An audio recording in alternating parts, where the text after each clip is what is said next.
How I teach high school students about college ROI.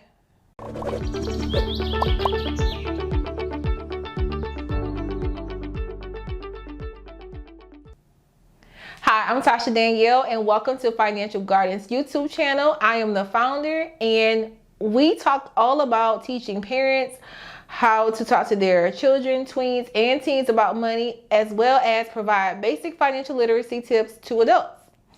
Let's dig into today's topic, how I teach high school students to calculate college return on investment. I want to preface this video by saying that I do not have high school students whip out financial calculators and determine present, future value, and all of that detailed calculations that truly go into ROI. This ROI calculation that I have students do really is more of a gut check and looking into what your first year of rate of return will be after college graduation versus year 5. And what is that happy medium, and maybe how can you break even like on your actual investment. Before I get into all those details, I do want to say that I did link a really good article written by Forbes magazine on how you can truly calculate college costs. Now I have the ROI calculation on the screen right now, and as you can see, value of investment is a part of the calculation, and that is really hard to determine because obviously you can say that the value of investment, it will be your salary, which is what we will talk about in a few moments. But some people, and I am included, that believe that there are certain things that you just can't price out to say what your value is of your college degree. For example, social capital. You may develop lifelong friends that truly bring out the best, challenge you, all that good jazz. And how can you put a price tag on that, right? Or just the networking opportunities with the alumni network. How can you put a price tag on that? And so that's what makes the value calculation a little hard to determine. In this video, we're going to look strictly at salary, and the other part of the calculation is talking about the cost, the college cost. Now you have your college debt that you have when you graduate, but then you also have accumulated interest over time. And so again, there's a lot that can go into the calculation.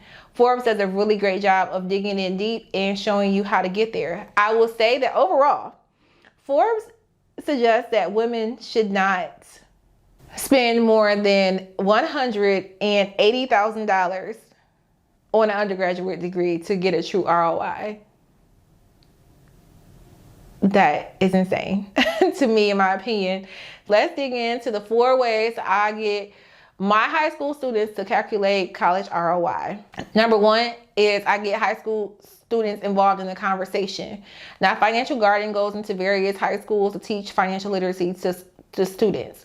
So sometimes I am in a high school for a full year, 6 months, 3 months, it varies. But for this topic, if I was only given an hour to do this topic, I wouldn't let them explore as much. So I'm going to preface that. But for parents who are watching, like, do this over a series of days or a few weeks. Like, don't just do this one and done and just and slide it under slide it to the left on the kitchen table. Continue this conversation. But the first thing is just understanding why they want to go to college. Now, not every high school student in my courses want to go to college, and that's fine. I don't tell them that they have to go to college to be successful, because that's not true. And I also don't steer students who want to go to college away from college, right? It is a conversation. So for the high school students who say they don't want to go to college, I still do have them participate in this exercise and talk about hypotheticals. Now, if they want to go to trade school, if they want to be an electrician or a carpenter, like, I do have them get involved in exercise because they can take part of it too. Some high school students want to be entrepreneurs, and I do encourage entrepreneurship in Financial Garden, but I still get them included in the conversation. My overall point is I don't force any preconceived notions or beliefs onto students about what they can do to make money. Okay, now let's move on to these responses that I get. One response that I commonly receive is they just want to be the first person in their family to graduate from college. Like, they just see this as an achievement. Like, they really just want this badge of honor to make their family proud and be an example to younger siblings, cousins, or whatever. There's really nothing else associated with it besides they just want to show that they got this college degree. Another response that I get is they just want to get away from their parents and they want to hang out with their friends whenever they want and just have fun. And that's really why they want to go to college. Okay. And then the common response that I get is they want to be successful and they want to make good money. Now, being successful and making good money is really subjective for a number of reasons. Number one, being successful is going to be based off of your personal experiences and what changes you want to make from that. So if you are a high schooler who grew up in a two-parent household in a actual house, your parents are homeowners, then you may say that success looks like for you is being married and owning a home as well, but in a better neighborhood, right? Or another high school student may say that success to them looks like just being a homeowner in general, right? So it varies, right? And also good money is really relative to the lifestyle that you want to live and where you live. So if you make $50,000 in Michigan, Indiana, Ohio, like the Midwest area, your lifestyle on that salary compared to a New Yorker who lives in Brooklyn or Manhattan or whatever, that lifestyle is going to be drastically different. You're going to have a ton of roommates in New York versus in Midwest. You could be a homeowner or you could have a really nice apartment making that money with no roommates is my point. You don't have to have roommates to survive. You could, if you want to, like, side hustle, bring in extra money, which is something I talk about with my students as well. But I'm just saying, like, you don't have to have roommates. Where if you live on the East Coast, a lot of areas you have to have a roommate if you have that salary. All right. So after hearing that response about success and good money, we go into an activity about what type of lifestyle you want to live and how much would it cost for you to live that lifestyle. And students really have to think about, okay, where would I want to live? Like, would I want to live in a house? Would I want to live in a really cool apartment? Would I want to have a car? Would I live in a place where it's mass transportation? Like, they go into this thought process of, like, what's their lifestyle? Do they want to travel? Like, what do they want their life to look like and how much would it cost? Now, the cost part is something that they're not used to. And I tell them, like, that lifestyle you want to live has a cost associated with it. Now, let's find an occupation that would match that salary that you calculate.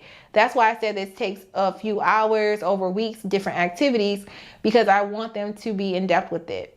Now, it's not, I can guarantee you, like, the conversations that we have when doing this exercise is hilarious when all these high schoolers have epiphanies on what it costs to live a certain lifestyle. So just be prepared to have funny conversations with your children about this.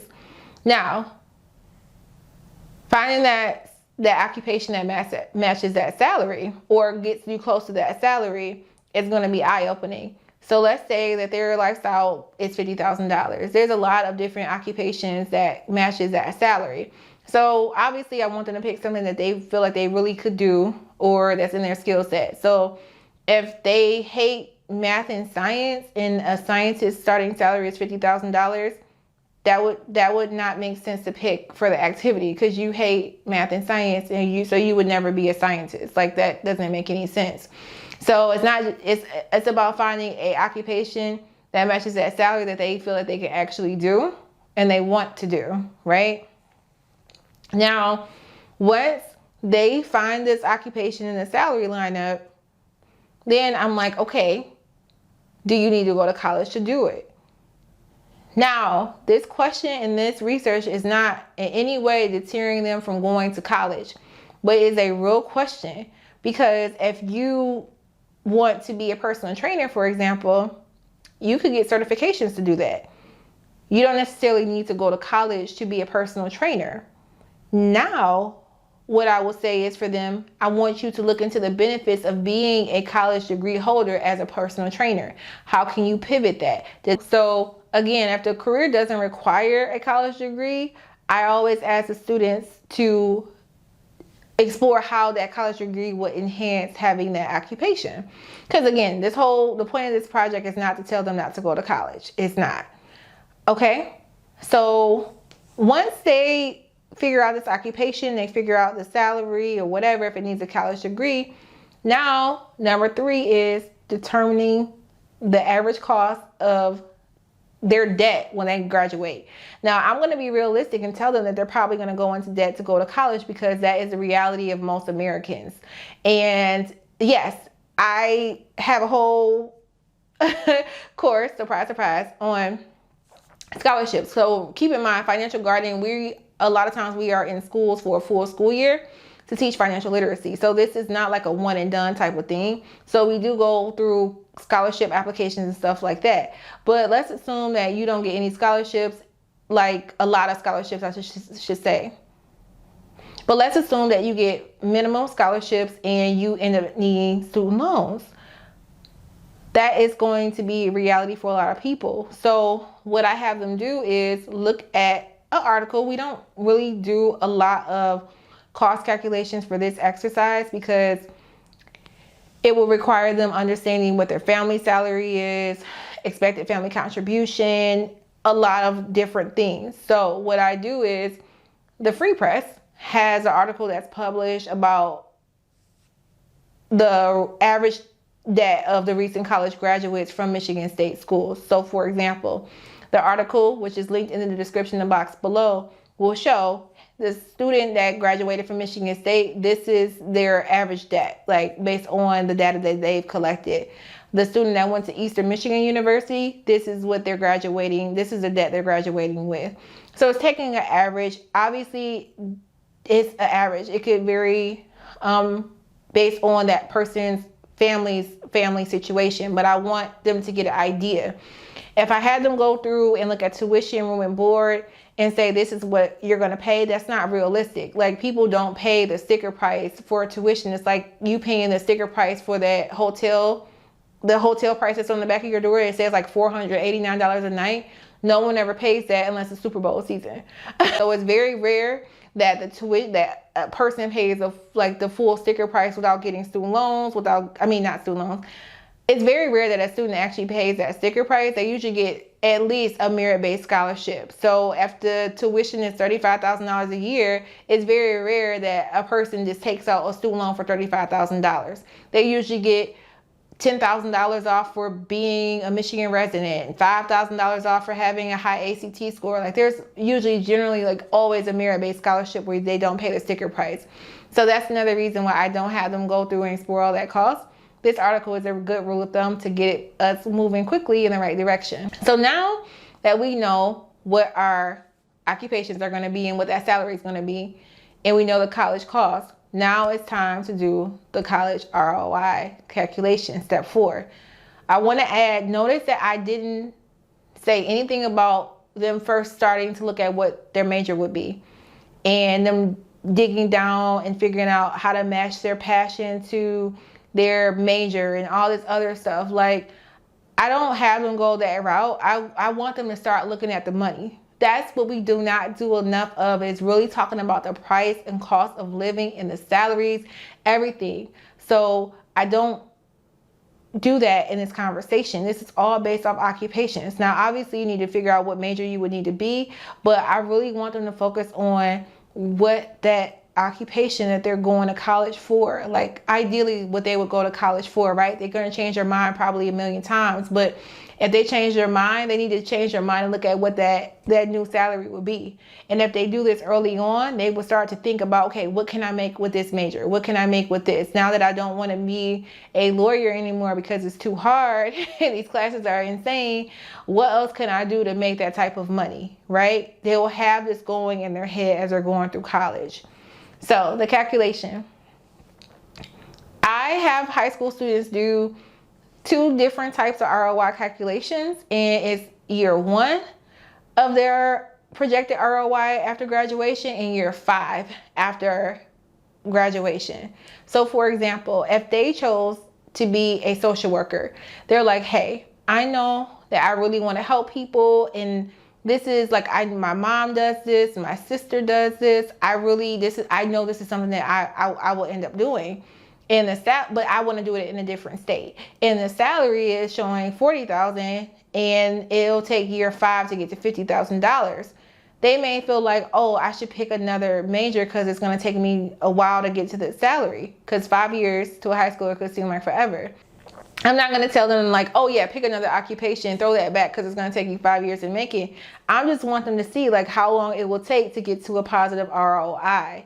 So for example, like the $40,000, if it costs, let's just use my example, $53,000 to go to get that college degree. Again, I'm not going to put in any additional value on it. The social capital value, I'm not going to put it, I'm just talking strictly salary. The $40,000 less the $53,000 to go to college divided by the $53,000 is a negative ROI.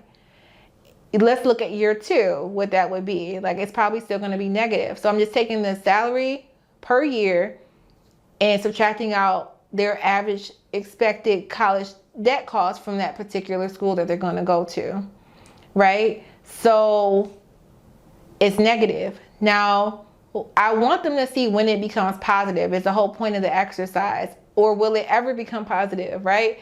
If they decide to go to UCLA or a school where they actually get $180,000 in debt versus $53,000 in debt, like, whoa, it could take you like 10 years before you get to positive ROI. And that's something for them to really look at when they're saying, I'm going to go out of state. I'm not going to go to a school in my hometown of Michigan or hometown of Florida, right? It's really important for them to see that. So again, taking a step back, they do the calculation based on the first year's salary, and then they do based on the 5 years of that salary, right?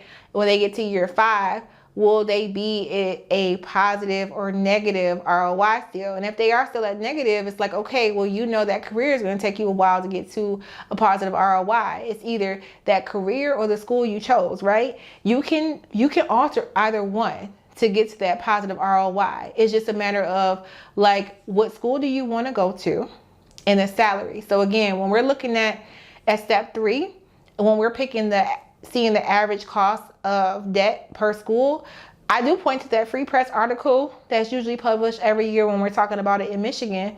But if they say, I don't want to go to a Michigan school, then I have them look on websites to see what the average cost of undergraduate debt is for that particular school. So again, we do a lot of internet research, and for their salaries, we look at payscale.com. I don't think I mentioned that before when we're talking about step 2, when their potential salaries that they're looking for the lifestyle they want to live, payscale.com, glassdoor.com. So now that we have all this information and we've done those calculations, that is the outcome of it. They're really trying to see, like, what should I think about, right? Should I think about going to a lower costing school? Because it doesn't make sense for me to get $180,000 in debt if I'm going to have the same salary in that same state. I can go to a lower cost school, or maybe I need to stay in my state and move later. Like, there's so many varying things, and there's going to be so many options presented to high school students. But they really need to get involved with these costs.